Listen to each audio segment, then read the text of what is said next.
tentei botar no Drive, não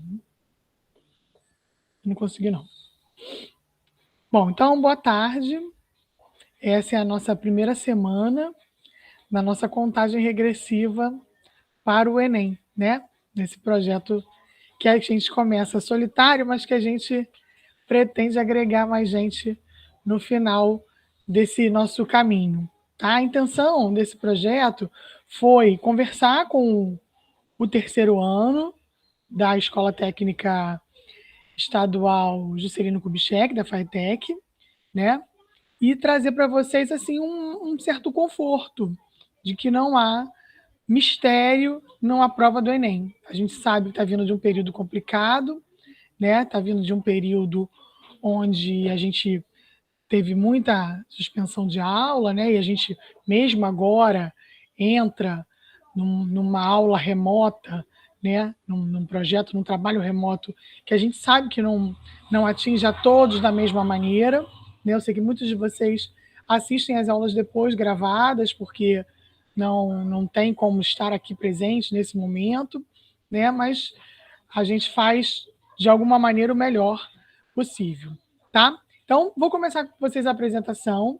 Me interrompam na hora que vocês quiserem, tá? Mais uma vez, eu vou lembrar que eu não vejo o Meet, né? Não vejo o chat, tá? Então, vai ter que abrir o microfone, nem que seja, professor, olha o chat, tá? Para a gente tirar a dúvida. A intenção é que a gente faça as questões, né, do Enem, introduza um assunto novo, caso seja o assunto da questão, né? Ou revise algum assunto que a gente já tenha visto, tá? Mas que a gente entenda como realizar a prova do Enem. Por que a gente está fazendo aquela questão de química, como química aparece na prova do Enem, tá? E desmistificar um pouco essa fala de que é impossível, não dá para passar de maneira nenhuma, tá? Então a gente vai tentar fazer o máximo que a gente pode dentro desse nosso contexto, tá? Então vou começar a apresentação para vocês. Me digam só se vocês estão vendo aí a tela toda.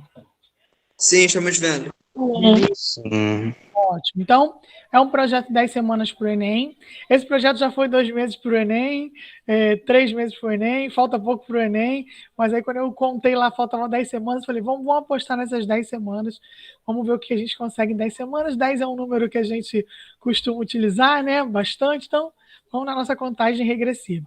Ele começa solitário, começa comigo, só professora de química de vocês, mas a gente está dentro de um grupo de ciências da natureza, né? Então, na prova do Enem, vocês não vão encontrar uma prova de química, vocês vão encontrar a prova de ciências da natureza, que envolve química, física e biologia. Em geral, são 15 questões, né? Ou melhor, são 45 questões da prova de ciências da natureza, 15 de cada uma das disciplinas. Em geral, é isso que a gente costuma ver, tá? Então, a gente vai começar a resgatar essas questões, discutir as questões de química do concurso, também vou fazer uma análise de trás para frente, vou dizer por quê, tá? Que estiveram presentes nas últimas provas do Enem. Começo em 2016, tá? Por quê? Porque a chance da gente encontrar uma questão repetida do ano passado é menor do que a chance da gente encontrar uma questão, digamos, reformulada dos vestibulares, né, e dos concursos anteriores. Então, é normal que os concursos eles façam isso. Eles peguem questões antigas, façam uma maquiagem nela, deem uma outra roupagem e reapresentem essas questões de uma maneira diferente. Então, a chance de a gente encontrar uma questão próxima de 2016, né, é maior do que a gente encontrar de 2020, mas como o concurso do Enem ele sofreu mudanças ao longo do tempo, a gente vai fazer as mais próximas, né, do ano passado, do ano retrasado, para a gente entender um pouco como são essas mudanças em relação ao número de opções, ao formato das questões também. Mas as outras vão contribuir bastante para o conteúdo que a gente precisa e que a gente deseja discutir aqui. Bom, eu trouxe para vocês 2 gráficos, só para a gente apresentar essa primeira aula mesmo, dos assuntos que caem, dos principais assuntos de química que caem. Quando a gente olha esse desenho, né, esse diagrama, a gente vê aí, olha aí, ele nem é um diagrama muito atual, ele começa lá em 2009, né, mas muda pouco, tá? De um ano para o outro, a gente vê, olha, que cai de tudo um pouco, né? Então, às vezes o aluno pergunta assim, professora, cai o quê na prova do Enem? Cai tudo, não cai nada, né? Porque cai tudo da disciplina e não cai nada se você não souber um determinado assunto, né? Então, olha como é fragmentada a discussão das questões do Enem. Então, quando a gente olha isso aí, assusta, fala, meu Deus, eu não vou ter tempo de estudar Professora, tudo. Oi, pode falar. não tá mostrando o diagrama, tá só no tipo projeto 10 semanas pro Enem. Ah, é? Então, peraí. Então, eu estou achando que não vai ter jeito, vou ter que apresentar a tela inteira. Eu acho que agora vai.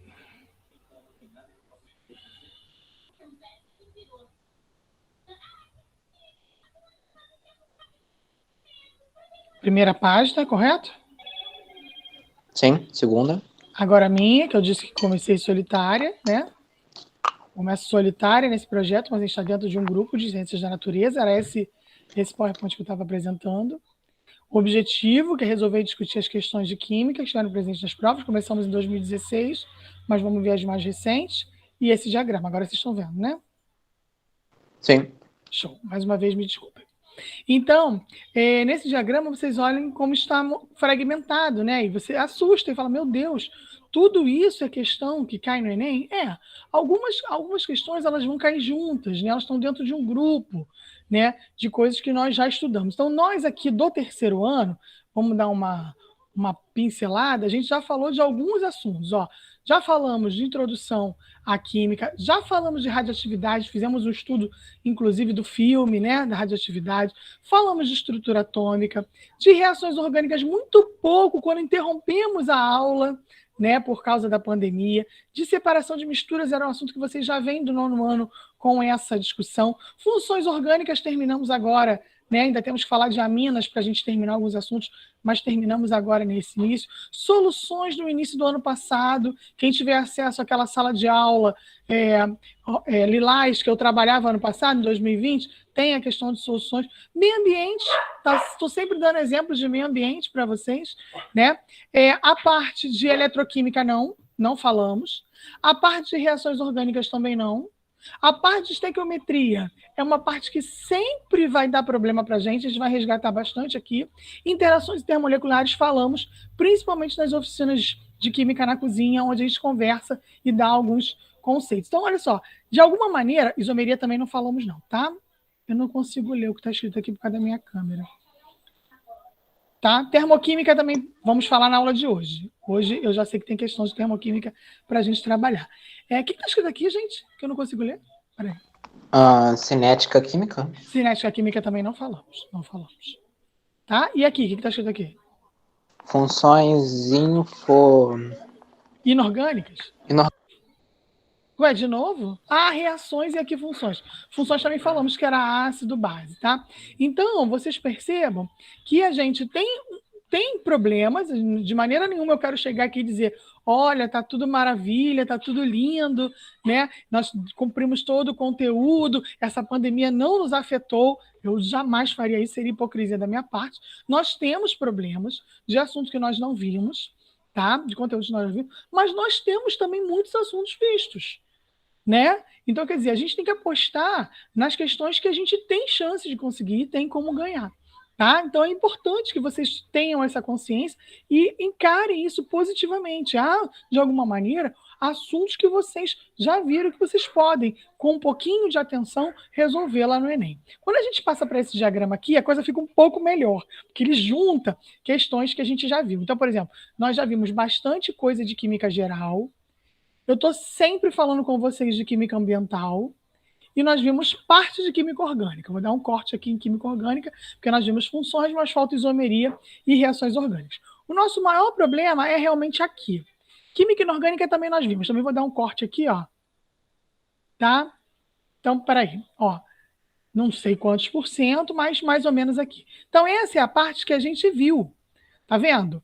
Há uma parte grande vista e há uma parte não vista. Então, mais uma vez, eu não vou mentir, dizer, tá tudo uma maravilha, o conteúdo que a gente esperava para o ensino médio está cumprido. Mas a gente tem questões vistas, tem assuntos discutidos. Então a gente pode, a partir dele, pensar positivamente nas questões que a gente pode conseguir, e não aquelas que a gente não tem chance de conquistar.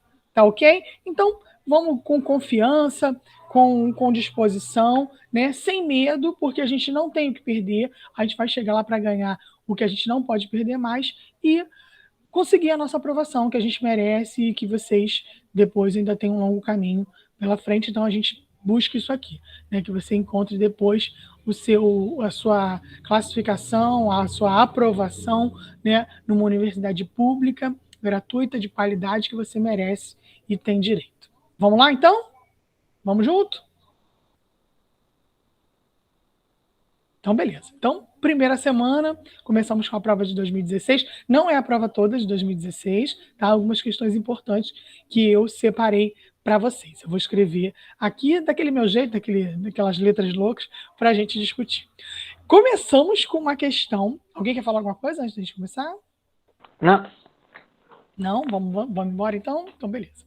Então, começamos com uma questão que vocês não viram, que é uma questão que envolve termoquímica. Tá? Então, toda vez que vocês virem esse símbolo aqui, ó, o H, tá? É um símbolo de uma grandeza química que envolve energia das reações químicas. Ela se chama entalpia. Tá? Então, você já pode escrever aí. Você não tinha visto isso, então nós vamos falar bastante coisas novas aqui, já nessa questão, sobre essa parte da matéria. Entalpia. Tá? Então, você vai olhar, dar uma olhadinha e falar, opa, entalpia, entra uma unidade de entalpia, que pode ser quilocaloria ou quilojoule, tá? Então, é a unidade que você vê de entalpia, ver se as unidades estão iguais, e vamos ver quais são os conceitos de entalpia que a gente tem que saber, tá? Então, toda reação química, ela vai ter uma energia envolvida naquela reação. Algumas reações, e a reação sempre é reagente formando produto, tá? Algumas reações, elas liberam calor. Já falamos sobre isso algumas vezes na aula, até nos exemplos que eu falei, é interessante, quando você pega, por exemplo, um pano com álcool e você molha na água. A dissolução daquele álcool na água dá a sensação de que esquenta. Se você, por exemplo, tiver cuidado com isso, tá? Soda cáustica, estiver trabalhando com soda cáustica e colocar na água, a água quase que ferve, né? Por quê? Porque há uma liberação intensa de calor nessa reação. Algumas outras reações absorvem calor do meio. A reação que libera calor, ela dá a sensação de que esquenta. A reação que absorve calor, ela dá a sensação de frio. Tá? Então, existem umas bolsas. Quem viu agora as Olimpíadas, viu que estava muito quente no Japão e viu que a Raíssa, que no skate lá, né, ganhou medalha de prata, né? Foi de prata? Acho que foi. De prata, ela usava umas bolsas aqui, né, no corpo. Alguns jogadores da Copa do Mundo, quando foi no Brasil, também usavam, principalmente na Amazônia, porque é muito úmido, então a transpiração não é suficiente para arrefecer o corpo, manter a temperatura do corpo. O que são essas bolsas? Essas bolsas são bolsas de frio instantâneo, não tem tradução para português, bolsas de frio instantâneo. Então você bate na bolsa, mistura o sal se dissolve na água e é uma reação que absorve calor. Então, próximo ao seu corpo, absorve o calor do seu corpo e dá aquela sensação de frio. As reações que liberam calor são reações chamadas reações exotérmicas. Vocês já viram esse prefixo exo, né, do êxodo rural, quer dizer de dentro para fora. Então, as exotérmicas são onde você tem calor de dentro para fora. Tá? As reações que absorvem calor são as reações chamadas endotérmicas. Então, o contrário de exo é endo. Hoje meu mouse não está muito legal, não. Endotérmicas são aquelas que absorvem calor, dando a sensação de frio. Tá? E aí? A entalpia, ela é a grandeza que representa esse calor. Tá? Então, na verdade, a gente vai trabalhar com ΔH. O que é o delta? Vocês já viram o delta em matemática, né, em física? O delta quer dizer variação. O delta quer dizer um estado final menos um estado inicial. Numa reação química, o estado final é o produto. Então, é a entalpia do produto. E no estado inicial, é a entalpia do reagente. Então, o ΔH é isso aqui, é a entalpia do produto menos a entalpia dos reagentes. Muitas vezes nós não temos a entalpia dos produtos e dos reagentes para trabalhar, né? Então a gente vai ter que achar uma outra maneira de chegar a esse valor de entalpia, é o que a gente vai fazer nesse processo, tá? O que a gente tem que saber? Que reações exotérmicas, elas têm um ΔH negativo, um ΔH menor que zero. Toda vez que você vir ΔH negativo, é porque ela libera calor. As reações endotérmicas são aquelas que têm o ΔH positivo, maior que zero, tá? Então, quando tiver aqui, ó, ΔH positivo, é porque absorve calor. Outra coisa que a gente tem que saber, se num sentido a reação é endotérmica, no sentido inverso, ela é exotérmica. Tem como a gente entender isso com um exemplo bem simples. Água. Para você pegar água no estado sólido e transformar para o estado líquido, você precisa fornecer calor a ela. Concorda comigo? Sim. Sim. E para você fazer o processo inverso, você tem água no estado líquido e você quer transformá-la no estado sólido. O que você tem que fazer? Esfriar? Esfriar, que seria o retirar o calor.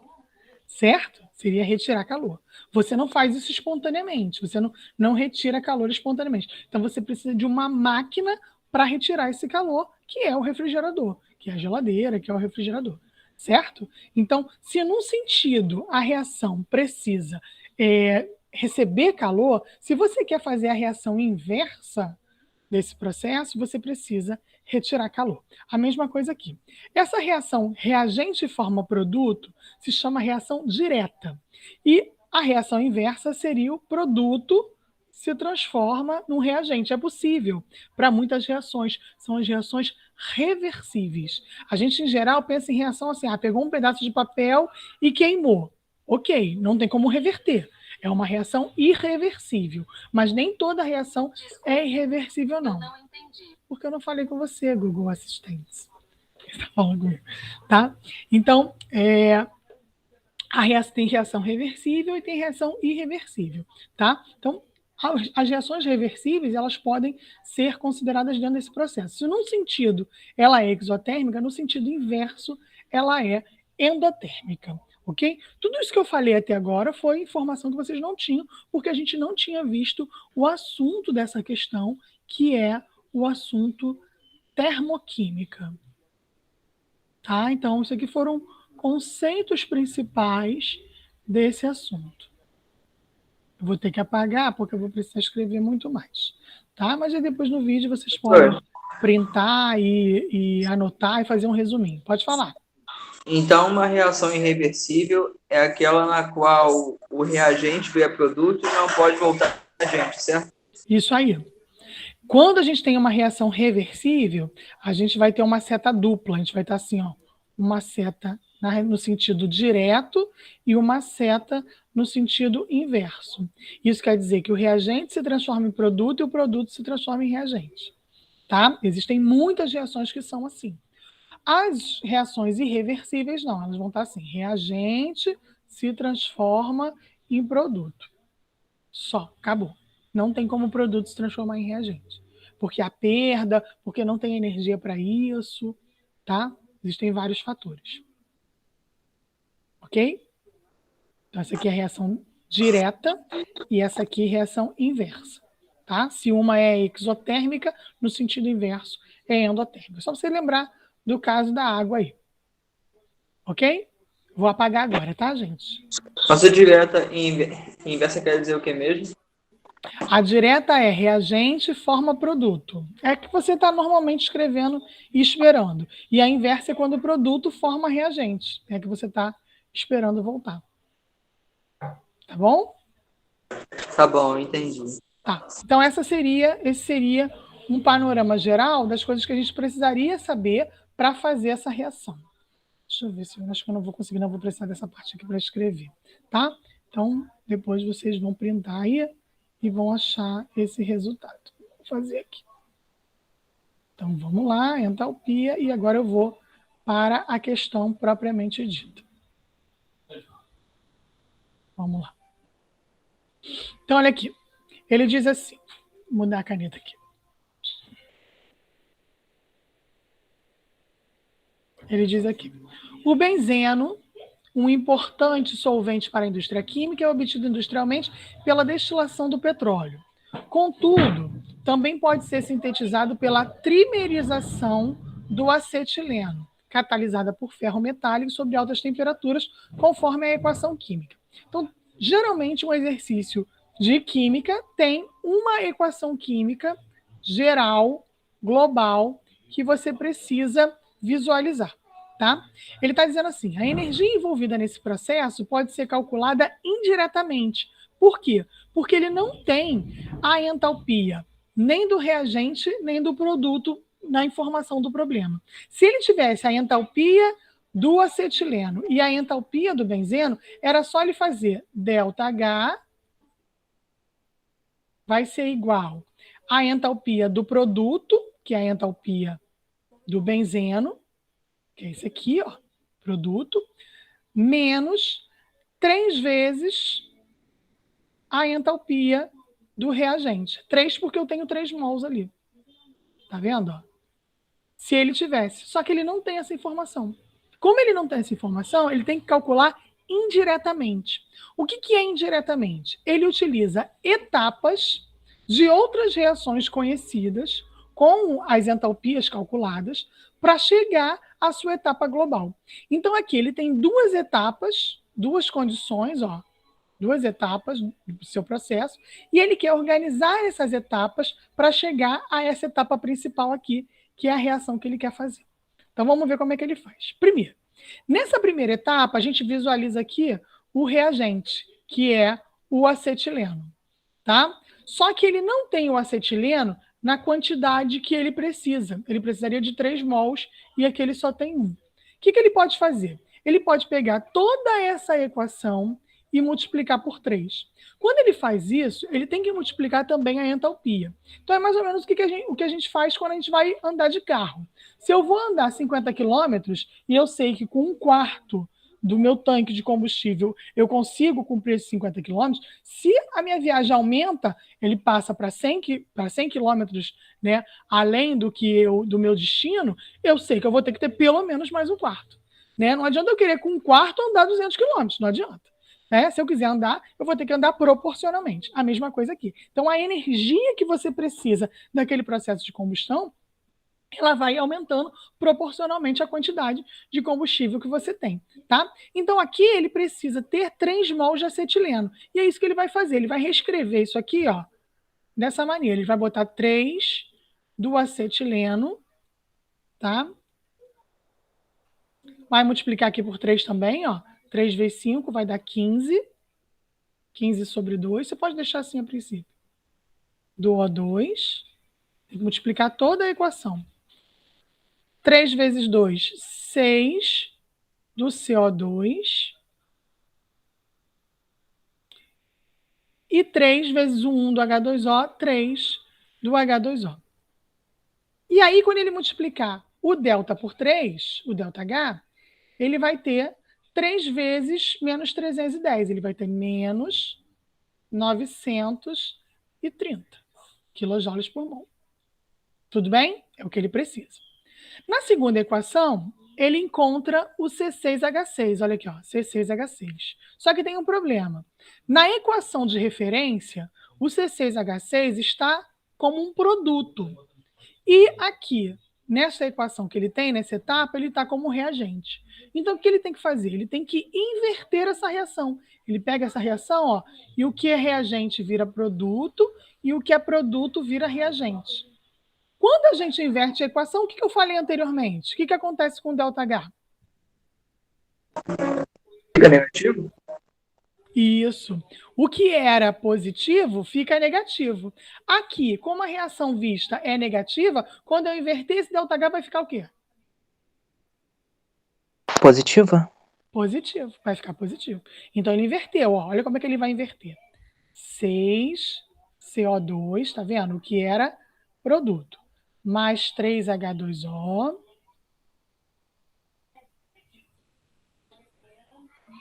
Do outro lado, que era reagente, vira produto.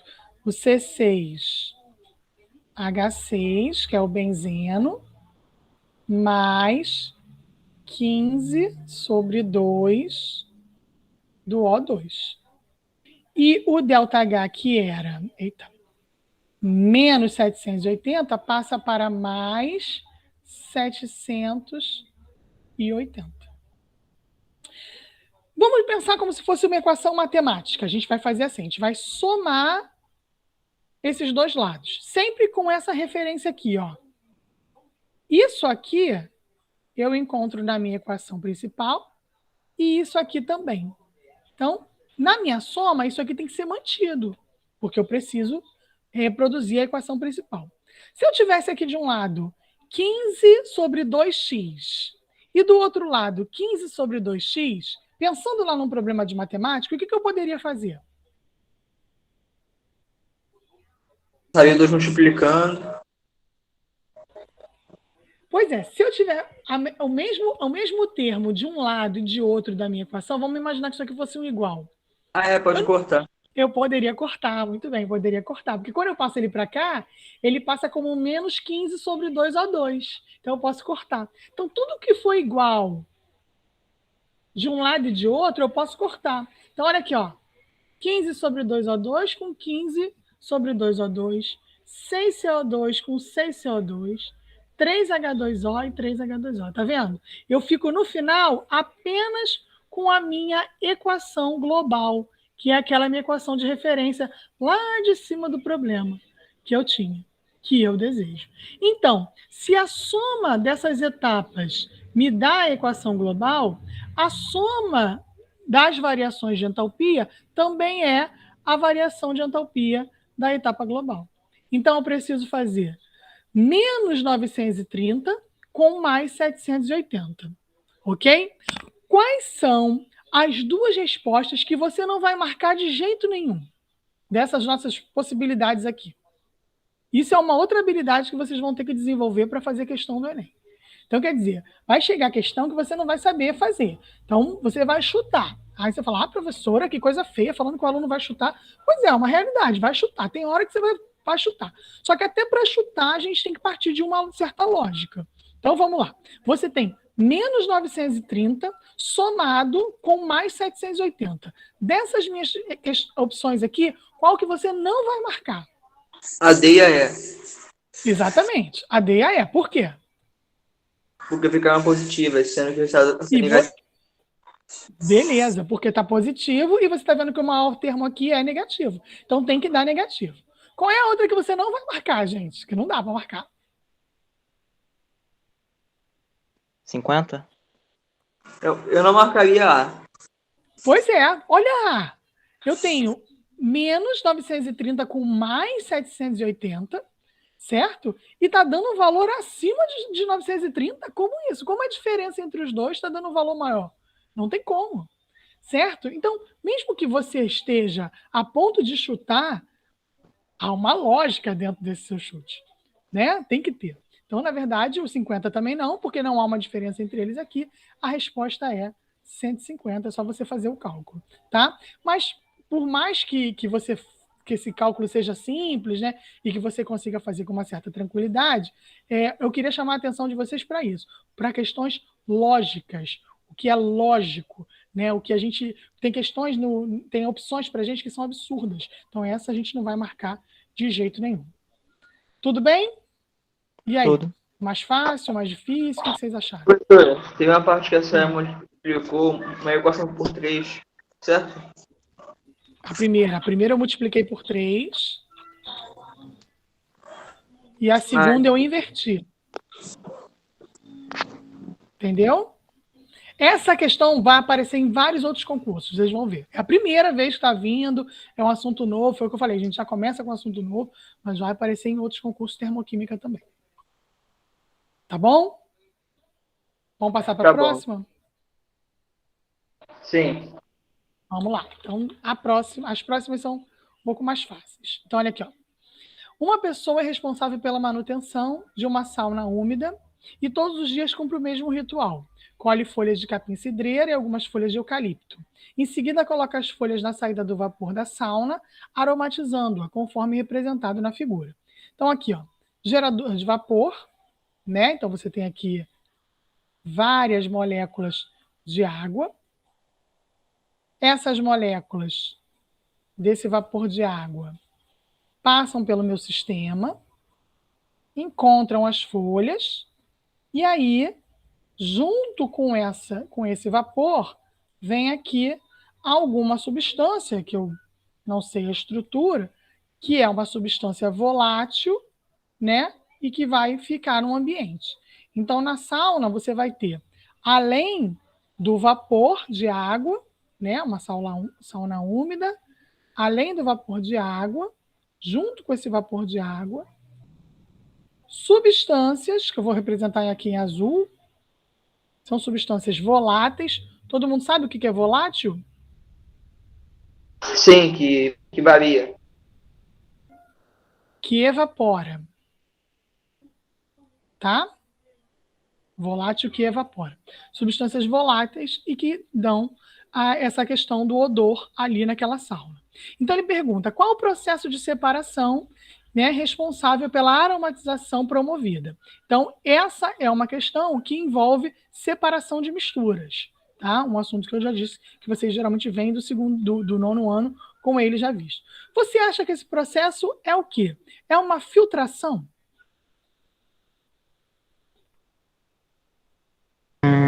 Acho que não. Pois é, uma filtração, ela se caracteriza pela separação de um líquido e um sólido. Tá? Então, só para você lembrar do café, né? Você faz um processo onde você separa uma parte sólida, que é insolúvel em água quente, da parte líquida solúvel. No café, na verdade, tem dois processos de separação. Quando você pensar no café, você vai pensar em dois processos de separação. Né? Então, você coloca primeiro o pó de café e coloca a água quente. Essa água quente, ela primeiro solubiliza parte do café, não todo o café. A parte que você quer beber, né? Então, tem uma primeira dissolução a quente do café. A parte que é dissolvida passa pelo filtro e fica aqui, que é o café propriamente dito. Né? A parte que é insolúvel fica lá separado. Então, esse é um processo de filtração. Separa um sólido de um líquido. Então, não é. Destilação. É destilação, vocês acham? Envolve vapor? O que vocês acham? Acho que pode ser. Porque, Pois por é, exemplo, destilação, para mim, tem a ver com você pegar um gás e solidificar ele, e fazer o inverso. Então, para mim, acho que não tem nada a ver eu colocar D. E no caso da E, eu acho também não, porque sólido líquido, a gente está falando de gases, né? Por isso que eu acho que não é a E. Decantação, sólido líquido. Decantar é só esperar a gravidade agir, tá? Você espera que aquele sólido vá para o fundo do líquido. Só isso. Decantação é só isso. Então, decantação vocês também acham que não é. Ótimo. Sublimação. Todo mundo lembra o que é sublimação? Eu lembro. É a passagem do estado do sólido pro gasoso e vice-versa. Sem passar pelo líquido, tá? Isso. Não estamos fazendo esse processo aqui, né? Estamos passando, mas a gente tem ali o vapor da água, mas não é um processo de sublimação. A gente tem algumas substâncias que têm essa característica de sublimar, não é o caso da água. A água ela tem, mesmo que seja breve, uma passagem pelo estado líquido, então também não é uma sublimação e também não é fracionada.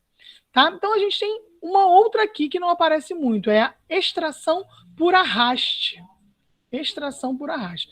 E a destilação, que eu vou dizer para vocês que vai ser uma opção bastante marcada pelos alunos, apesar de não estar certo. Tá? O que você tem que pensar na destilação? Você tem que pensar na destilação que a destilação é um processo de evaporação e posterior condensação.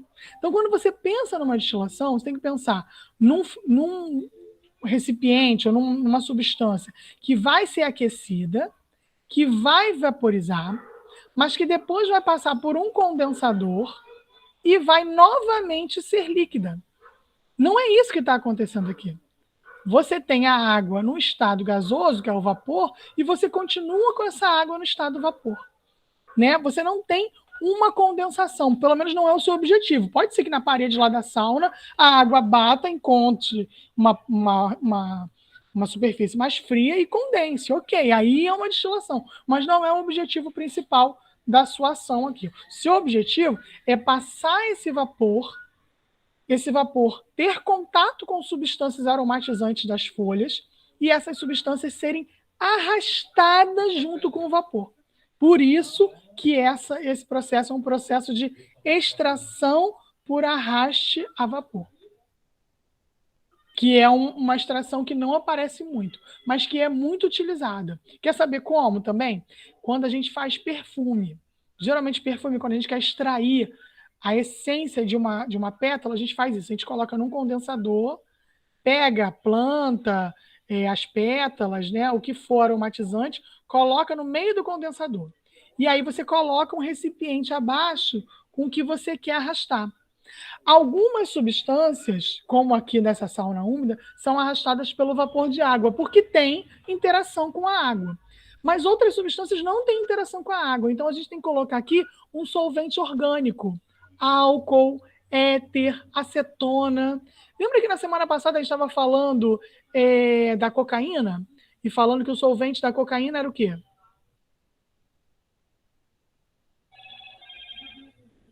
O solvente? Eu não lembro. Era a acetona. Lembra que eu comentei? A gente não encontra acetona no mercado para comprar. Se eu quiser comprar acetona, eu não tenho como comprar, nem na Polícia Federal, porque eu tenho que ter um projeto, um local onde eu justifique a utilização daquele solvente, porque ele é o solvente da cocaína. E é uma dissolução por arraste a vapor. Você aquece o solvente orgânico, esse solvente vira vapor e arrasta o que você deseja daquela planta. Tá? Então é um processo que é muito utilizado. Uma extração por arraste a vapor. Professor, Pode falar. tem alguma diferença entre acetona e cetona? De quê? Não entendi, falhou. Tem alguma diferença entre cetona e acetona? Sim, a acetona é um tipo de cetona. A cetona é a função, então existem várias cetonas, tá? A acetona é a cetona mais simples, que é essa aqui, que é a propanona. Essa é uma cetona cujo nome dela é propanona, que a gente costuma chamar de acetona. Mas existem outras, butanona, pentanona, ciclobutanona, tá? Cetona é o grupo funcional. A acetona é o nome vulgar de uma delas. Foi essa a pergunta? Sim, entendi. Certo? Então, não é, olha aqui, ó, destilação, tá? Quando for destilação, você sempre vai pensar nisso, num processo de evaporação e posterior condensação. E aí, o seu interesse é esse aqui, ó, é o líquido que condensou, tá? É uma extração por arraste a vapor. Pode ser com uma substância polar, que é o caso da água, ou um solvente orgânico, que é uma substância apolar. Esses termos vão aparecer posteriormente. Ok? Alguma dúvida nessa questão? Posso passar? Pode passar. Eu vou passar, já que a gente está falando de polaridade, para a questão 58. Não é essa não, tá? Essa é um pouquinho mais difícil. Para 58. Olha a 58 aqui, ó.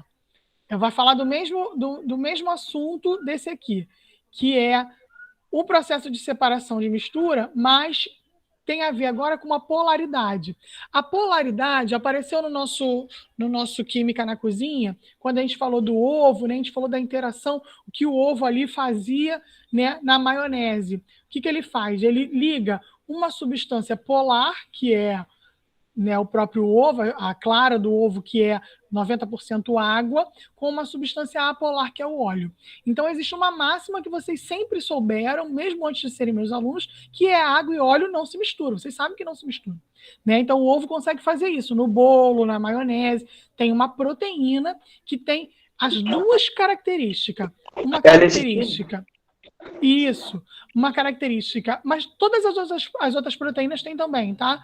Uma característica de ter uma extremidade polar, que se liga na água, e uma extremidade apolar, que se liga no óleo. É o que acontece no detergente. O detergente faz exatamente a mesma coisa. Tem uma extremidade, né? É uma substância, tem uma extremidade polar, que é a extremidade que se liga em solventes polares, que são solventes solúveis em água, e uma outra extremidade apolar, que é a que se liga em solventes apolares, que são os solventes oleosos, os orgânicos são oleosos. Tá? E aí, nessa questão aqui, ela vai falar do spray de pimenta. Então, o spray de pimenta contém porcentagens variadas de oleoresina. Olha aqui. É uma substância oleosa. Ele não dá nem a estrutura, ele só diz que é uma substância oleosa.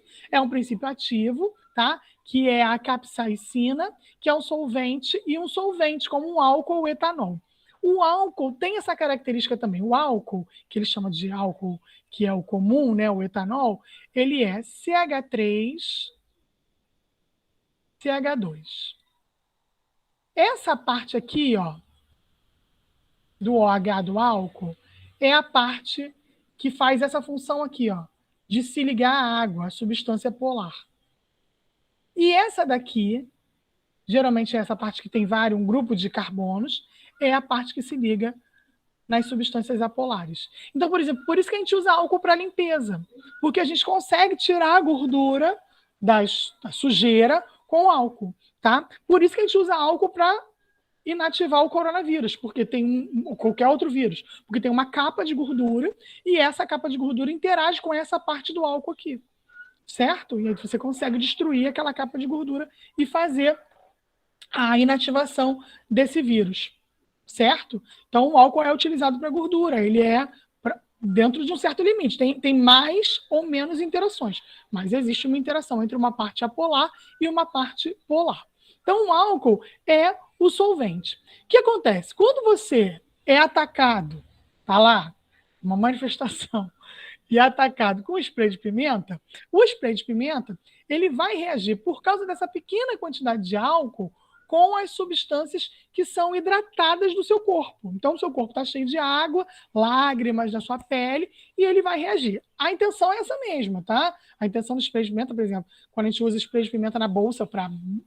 Não recomendo, né? Reagir a um assalto, se livrar de uma situação de risco, a sua intenção é que a pessoa fique momentaneamente cega e haja uma ardência, né? Se aquilo cai na via respiratória, também muita água, e aí há uma ardência, olhos, fica momentaneamente cego, e você consiga escapar dali, se defender, né? E quando cai na pele, arde muito. Se você jogar água, não vai adiantar. Por quê? Porque como é uma substância oleosa, essa substância oleosa, ela não se mistura na água. Então não adianta nada, você só espalha.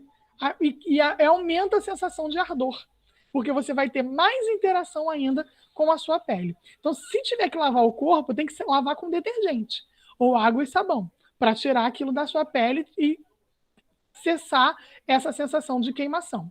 Tá? E no olho, não dá para jogar detergente no olho. No olho, a solução é chorar. Por quê? Porque a lágrima, como ela tem, né, uma concentração de sais maior, ela muda também a solubilização e consegue arrastar. Então, ou chorar ou soro fisiológico em grande quantidade, aí você consegue diminuir essa ardência, né? Porque é um mecanismo natural do corpo chorar, né? Que essa lubrificação dessa parte do olho, né, da conjuntiva, é feita com essa solução da lágrima, que não é uma solução de água, que não é água. A lágrima é uma solução salina, né? Tem sais ali. Se você provar a lágrima, ela é salgada. Então, o soro fisiológico faria mais efeito nesse sentido. Tá? Então, ele pergunta isso aqui na questão. Quando uma pessoa é atingida com spray de pimenta nos olhos ou na pele, a lavagem da região atingida é ineficaz. Por quê? Porque o princípio ativo é oleoso e no olho e na pele você tem algo que é a base de água, tá? Então, vamos lá, vamos ver quais são as opções aqui. A reação entre o etanol e a água libera calor, intensificando o ardor. Não é por isso. Não há uma quantidade de calor grande que aumente o ardor. O ardor é da reação da substância mesmo. Apesar disso aqui ser verdade, não é por isso que você sente arder. A solubilidade do princípio ativo, que é oleoso, em água é baixa. Dificultando a remoção. Vou deixar aqui um pontinho que eu achei essa interessante. Vamos ver se é. Permeabilidade da água na pele é muito alta, não permitindo a remoção do princípio ativo. Não, né? Não há uma permeabilidade da água na pele. Tanto não é que a gente não se hidrata tomando banho. A hidratação é de dentro para fora, né? De fora para dentro, é até difícil você manter a água na pele. Tem que ter uma substância intermediária, que geralmente é a base de glicerina, para ter essas duas interações com a água e a pele, e manter a pele hidratada. É difícil hidratar a água tomando banho, você não faz isso, né? Você hidrata mais quando você bebe água do que quando você toma banho, né? Então, não tem nada a ver com a permeabilidade da água na pele, não. A tua pele não é permeável à água. Solubilização do óleo em água causa um maior espalhamento além das áreas atingidas. Não é possível isso aqui, ó. Solubilização do óleo em água, tá? Quem faz a solubilização aqui é o álcool, tá? Porque água e óleo não se misturam. A ardência faz evaporar rapidamente a água, não permitindo que haja contato entre óleo e solvente. Também não tem nada a ver. Está ardendo justamente porque não está evaporando rapidamente, demora para evaporar. Então, nossa opção aqui, ó, letra B. Solubilidade do óleo, que é o princípio ativo, em água é muito baixa e dificulta a remoção. Professor, Certo? Pode falar. aparece uma palavra aí anunciada que me deixa um pouco confuso. Isopropanol. O que significa ISO nesse caso? Tá. ISO quer dizer igual. De antemão, eu já vou dizer para vocês que muitas palavras aparecem e elas não vão ter nenhuma, como é que eu posso dizer, importância. Isso acontece muito com os enunciados do Enem. Às vezes são enunciados muito grandes e que não têm tanta importância na resolução dos exercícios. Tá? Aqui, nosso objetivo é a gente discutir as questões e os conteúdos. Então, a gente está lendo tudo. Mas no Enem, lá para o final, quando a gente já estiver repetindo os assuntos, vocês vão ver. Por isso que eu falei que é importante ver o final desses 2020, nas últimas semanas. A gente vai começar a questão de trás para frente. A gente vai ler o que ela está querendo fazer para depois ver se o enunciado interessa ou não. Bom, então, o etanol, a gente viu já, né, que é o et, tem 2 carbonos. Esse iso é um prefixo que indica igual. Então, é uma substância que tem 3 carbonos, olha o prop aqui, ó, prop, e ela tem um plano de simetria. Olha como é que é esse isopropanol, ó. CH3, C, é um grupo especial em química orgânica. CH3. 3 carbonos, prop, ó. 1, 2, 3. E o OH está aqui. Tem mais um H aqui. Então, se nós traçarmos um plano de simetria, se a gente imaginar que aqui tem um plano aqui, ó, de simetria, né? A gente tem de um lado, ó, imagina que está num plano e no outro. De um lado a gente tem o CH3 e no lado oposto outro CH3. Então a gente tem partes iguais em planos diferentes. Quando a gente quer dizer igual, a gente usa esse prefixo iso, tá? Então ele é o isopropanol. Não é o nome oficial dele. O nome oficial dele é 2-propanol.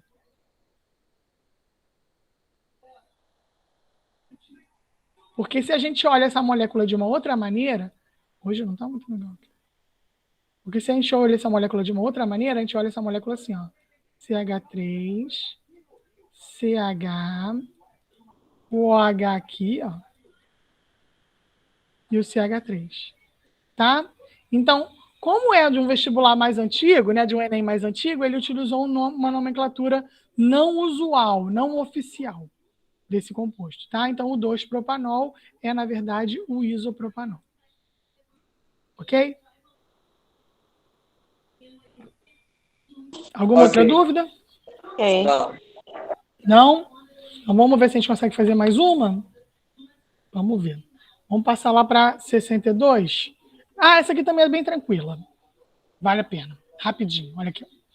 A coleta das fezes dos animais domésticos em sacos plásticos, né, e o seu descarte em lixeiras convencionais podem criar condições de degradação que geram produtos prejudiciais ao meio ambiente. Em geral, a gente atrapalha a decomposição, porque a gente pega um produto biodegradável, que é a fezes, que são as fezes dos cachorros, né, dos gatos, e coloca dentro de um produto que não é degradável, que é o plástico. Então, não é o melhor, né? A gente melhor se fosse descartado numa sacolinha de papel ou mesmo num biodigestor, num local que você pudesse depois deixar que aquilo ali tivesse uma degradação. Nos Estados Unidos, segundo aqui a questão, você tem exatamente isso nos parques. Você pega e, ao invés de você jogar dentro do saco, prejudicar a decomposição, você joga num biodigestor. Um biodigestor é um local onde você deixa a decomposição ocorrer com pouco oxigênio. A decomposição de uma matéria orgânica depois, no final, ela vai gerar geralmente CO2 e água. Mas se não tiver oxigênio, não gera CO2, gera um outro gás, que é um gás natural. Né? Até o do lixo, se você tiver pouco oxigênio, também gera um gás natural, que é o metano. Né? O pessoal de biologia aí fala muito do metano, que é o gás natural. Tá? Então, o objetivo é esse. E aí, o próprio gás, olha aqui, ó, alimenta a iluminação pública. Né? É um pequeno digestor, não muito grande digestor. Vai ter um acúmulo de gás, aí começa a ficar perigoso, né? Deve ter um suspiro, alguma coisa aqui. Tá? E aí você tem uma alimentação da iluminação pública através deste gás natural gerado pela decomposição das fezes. Então, esse projeto aqui está dizendo que essa inovação possibilita a queima do gás metano. Né? Então, tem pouco oxigênio, não é gás carbônico. Decomposição aeróbica seria uma decomposição por oxigênio. Se a decomposição for com oxigênio, vai gerar CO2 e não metano, então não é isso. O uso mais eficiente de combustíveis fósseis, não tem nada a ver com combustível fóssil aqui. Fixação de carbono em moléculas orgânicas, também não tem nada a ver. É a queima do gás metano. Tá? Então, essa é uma questão que geralmente está na seção de química ambiental. Uma melhor utilização de resíduo, uma melhor manipulação de resíduos aí no nosso dia a dia. Tá? Então, bem tranquila, né? E essa aqui é 62, eu vou terminar com essa porque a outra é bastante grande. E essa aqui, e a gente já está na nossa hora, né? Mas não tem problema, a outra depois a gente vai falar sobre reações químicas, tá vendo? Já falar sobre mol, então já começo a aula que vem já com ela, mas das 5 que eu separei, acho que eu separei mais 6, consegui falar de 5. Tá ótimo. Então vamos lá. Então olha aqui, ó. O carvão ativado, que é aquele que está dentro do seu filtro aí da sua casa, carvão ativado, é um material que possui elevado teor de carbono, sendo muito utilizado para a remoção de compostos orgânicos voláteis. Olha aqui, apareceu de novo a palavra, ó. Voláteis, ou seja, que evaporam. Tá? Por isso que a gente usa carvão ativado na água. Além da fixação de substâncias nocivas e até de bactérias, dependendo do tipo da bactéria, o cheiro da água é diminuído com a utilização do carvão. Tá? Então, na água filtrada, você tem diminuição do cheiro de substâncias que são colocadas naturalmente ou que podem vir por contaminação aí, né, no transporte da água até a chegada na sua casa. Então, ele está dizendo aqui que o benzeno, de novo também apareceu o benzeno, né, a substância importante aí, que é aquele anel com 6 carbonos e 3 ligações duplas intercaladas. Então, de novo apareceu o volátil, de novo apareceu o benzeno. Para a remoção desses compostos, utiliza a adsorção. Tá? Então, as substâncias passam pelo carvão. Como o carvão é cheio de poros, ele vai segurando as substâncias, ele interage com essas substâncias. Esse fenômeno ocorre por meio de interações do tipo intermoleculares. Vamos conversar sobre essa palavra aqui, intermolecular. Existem 2 tipos de interação. As intramoleculares, que são as que estão dentro da molécula, que são as ligações iônicas, covalentes, né, metálicas, e as intermoleculares, que é quando uma molécula interage com a outra. É o que não acontece na água e no óleo. A água e o óleo têm fraca interação intermolecular, então as moléculas de água e óleo não interagem, não tem interação intermolecular. Tá? Então, para ser absorvido pelo carvão, você precisa ter uma interação dessa substância com o carvão. O carvão, ele é um composto de carbono, são vários carbonos. Lembra quando apareceu vários carbonos lá no etanol? Vou voltar lá rapidinho para a gente ver. Olha aqui, aqui, nesse aqui. Eita. Aqui, vários carbonos. Quando tem uma parte grande de carbonos aqui, você tem uma parte apolar, tá? Então, o carvão, como tem vários carbonos, ele é uma substância apolar. Então, deve interagir com esse carvão ativado outras substâncias apolares. Ótimo, ele está falando do benzeno. O benzeno também é apolar, também tem vários carbonos. Tá? Então, as substâncias que têm assim, ó, essas cadeias carbônicas são substâncias apolares. E uma substância apolar interage em outra substância polar. Tem outra máxima que você pode anotar da aula de hoje, que é semelhante dissolve semelhante. Substâncias polares são solúveis em substâncias polares. E substâncias apolares são solúveis em substâncias apolares. Tá? Então, por isso que a água e o óleo não se misturam. Porque o óleo é apolar e a água é polar. Então, não há interação. Então, eu tenho 3 tipos de interação intermolecular. Uma ligação chamada ligação de hidrogênio. Uma ligação chamada dipolo-dipolo. E uma ligação chamada dipolo induzido, dipolo momentâneo. Vamos botar assim. Tá, dipolo induzido.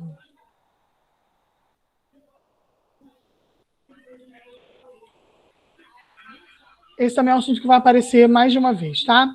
A ligação de hidrogênio, ela vai ocorrer em moléculas que têm o seguinte: tem um hidrogênio ligado a um oxigênio, tem um hidrogênio ligado ao nitrogênio e tem um hidrogênio ligado ao flúor.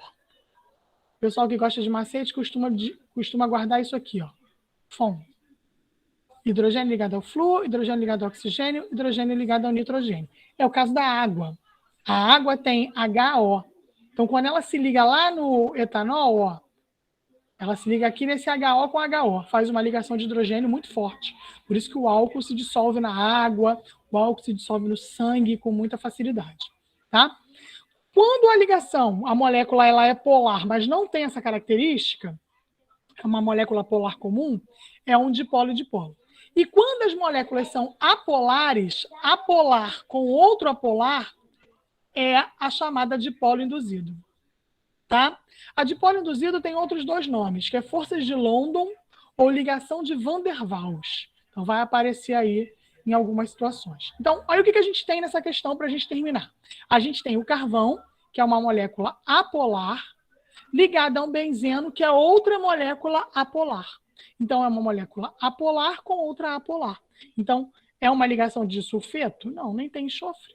Ligação covalente? Não, porque ligação covalente é ligação intramolecular, dentro da molécula. E a gente está falando de intermolecular, entre moléculas.